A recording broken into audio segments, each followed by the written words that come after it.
الحمد لله رب العالمين والصلاة والسلام على سيد الرسل وخاتم النبيين وعلى آله وأصحابه وأتباعه أجمعين اما بعد۔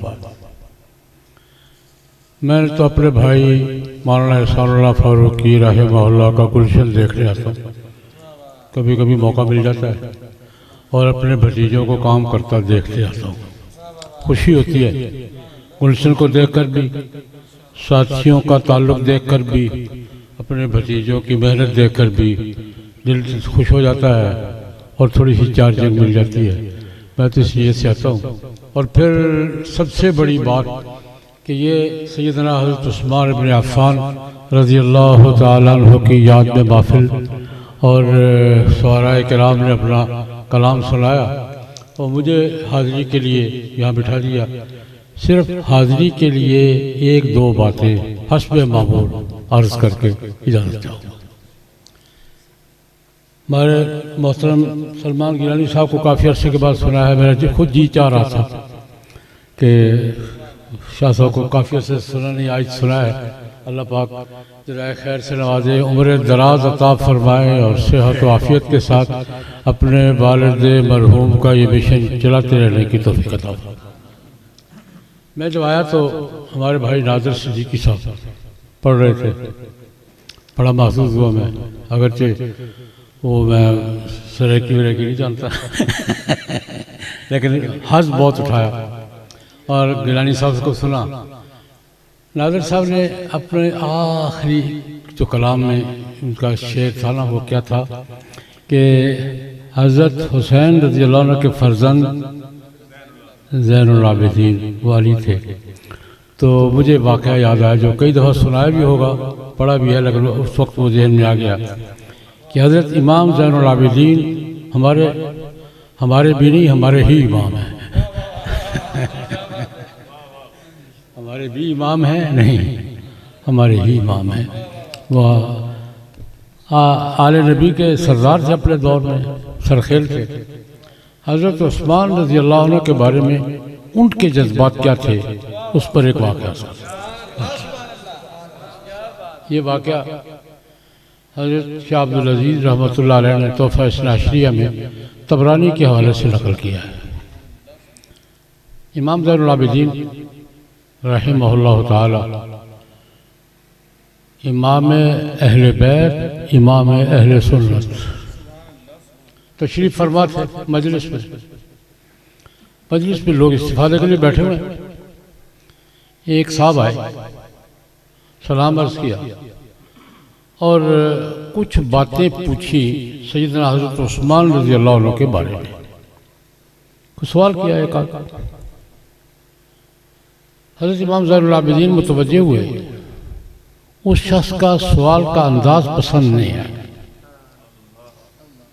سوال کا ذکر نہیں ہے، روایت میں سوال کا ذکر نہیں ہے، صرف یہ ہے کہ امام زین العابدین رحمۃ اللہ علیہ کو سیدنا حضرت عثمان رضی اللہ عنہ کے بارے میں اس شخص کا سوال کا لہجہ پسند نہیں آیا، اس طرح تو ذکر نہیں کرنا چاہیے، اتنی سی بات نہیں۔ فرمانے لگے بیٹھ جاؤ، سوال کا جواب بعد میں دوں گا، پہلے بتاؤ اپنا تعارف کراؤ کون ہو، تم مہاجرین میں سے ہو؟ نہیں۔ انصار میں سے ہو؟ نہیں۔ اچھا، قرآن پاک نے مومنوں کے 3 طبقے ذکر کیے ہیں۔ قرآن پاک نے ایمان والوں کے 3 درجے ذکر کیے ہیں، 3 دائرے، للفقراء المہاجرین والذین تبوؤا الدار والایمان من قبل الانصار والذین جاؤوا من بعدہم۔ سب سے پہلا طبقہ مسلمانوں کا کیا؟ مہاجرین۔ دوسرا طبقہ کون سا ہے؟ انصار۔ تیسرا والذین جاؤوا من بعدہم، یہ ان کے بعد آئے ہیں، قیامت تک وہی ہیں سارے۔ وہ کیا، ان کی شان کیا ہے؟ یقولون ربنا اغفر لنا ولاخواننا الذین سبقونا بالایمان ولا تجعل فی قلوبنا غلا للذین آمنوا۔ والذین جاؤوا من بعدہم کا تعارف قرآن پاک نے کن الفاظ سے کرایا ہے؟ جو یہ کہتے ہیں اللہ سے دعائیں مانگتے ہیں یا اللہ کہیں ہمارے دل میں پہلے بزرگوں کے بارے میں کینہ نہ آ جائے. بات سمجھ آئی؟ والذین جاؤ من بعدہم، کیا مطلب یہی ہے. ان کی علامت کیا ہے کہ جو اللہ پاک سے ہر وقت دعا مانگتے رہتے ہیں، لا تجعل فی قلوبنا غلا للذین آمنوا، یا اللہ جو ہم سے پہلے ایمان لے آئے ہیں نا، پہلے مسلمان مومن، ان کے بارے میں ہمارے دلوں میں کوئی بغض نہ آئے، کینہ نہ آئے. امام زین العابدین نے فرمایا یہ تو تم خود کہہ رہے ہو نا کہ میں مہاجرین میں سے نہیں ہوں، یہ تم خود بتا رہے ہو کہ انصار میں سے نہیں ہو، اور یہ میں کہتا ہوں کہ بعد والوں میں تم نہیں ہو.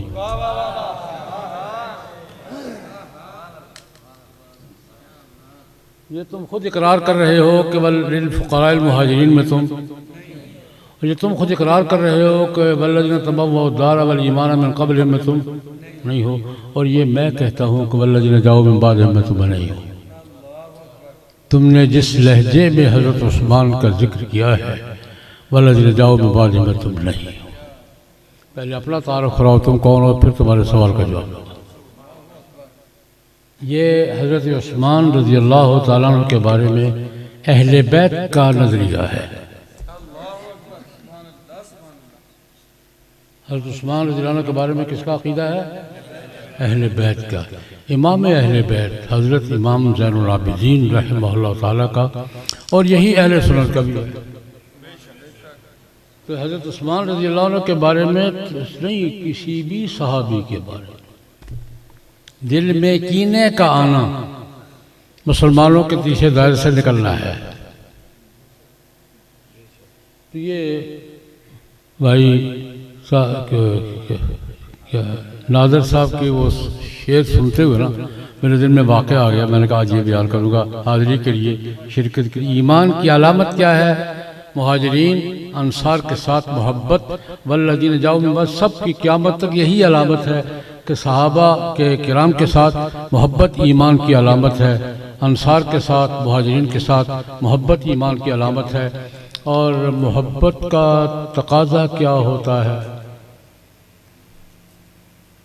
جس سے محبت ہوتی ہے اس کا تذکرہ کثرت سے ہوتا ہے. من احب شیئا اکثر ذکرہ، مشہور محاورہ ہے. جو جس سے محبت کرتا ہے اس کا تذکرہ بھی کرتا رہتا ہے کہ نہیں کرتا رہتا. اور یہ حضرات صحابہ کرام کا مختلف بہانوں سے تذکرہ کرتے رہنا اپنے ایمان کی علامت بھی ہے اور محبت کی علامت بھی ہے، عقیدت کی علامت بھی ہے. حضرت عثمان کی شان فضائل تو بے پناہ ہیں، ذکر کرنے سے بہت لمبی ہو جائے گی. صرف ایک بات کہہ کے بات ختم کرتا ہوں. حضرت عثمان رضی اللہ تعالیٰ عنہ سے جناب نبی کریم صلی اللہ علیہ وسلم کے وہ مشہور حدیث آپ نے کئی بار سنی ہے، تشریف فرمائے ہیں حضرت عثمان رضی اللہ تعالیٰ عنہ. تو جبریل علیہ السلام آئے، حضرت عثمان کو دیکھا. نبی کریم صلی اللہ علیہ وسلم نے فرمایا کہ عثمان کو دیکھ کر اللہ بھی حیا کرتا ہے، جبریل بھی حیا کرتا ہے. اب جس کو عثمان پر حیا نہ آئے اس کی مرضی ہے. جس کو عثمان پر حیا سے اللہ بھی، جبریل بھی حیا کرتا ہے اور اللہ بھی حیا کرتا ہے. جس کو عثمان پر حیا نہ آئے تو اب اس کو میں کیا کہوں، اللہ ہی سنبھالے اس کو. تو بہرحال میں نے اپنی شرکت کے لیے اور حاضری کے لیے تھوڑی سی شرکت کر لی ہے. اللہ تبارک و تعالیٰ آپ کی اس محفل کو قبول فرمائے. حضرت مولانا احسان اللہ فاروقی رحمۃ اللہ علیہ کے وہ تو نظر آ رہا ہے سارا گلشن ان کا آباد ہے، صدقہ ثواب انہیں کو جا رہا ہے. اللہ پاک اس گلشن کو ہمیشہ آباد رکھے، ان کے خاندان کو اور ان کے رفقا کو اس گلشن کی آبادی میں اپنا حصہ ڈالتے رہنے کی توفیق عطا فرمائے. وآخر دعوانا ان الحمدللہ رب العالمین.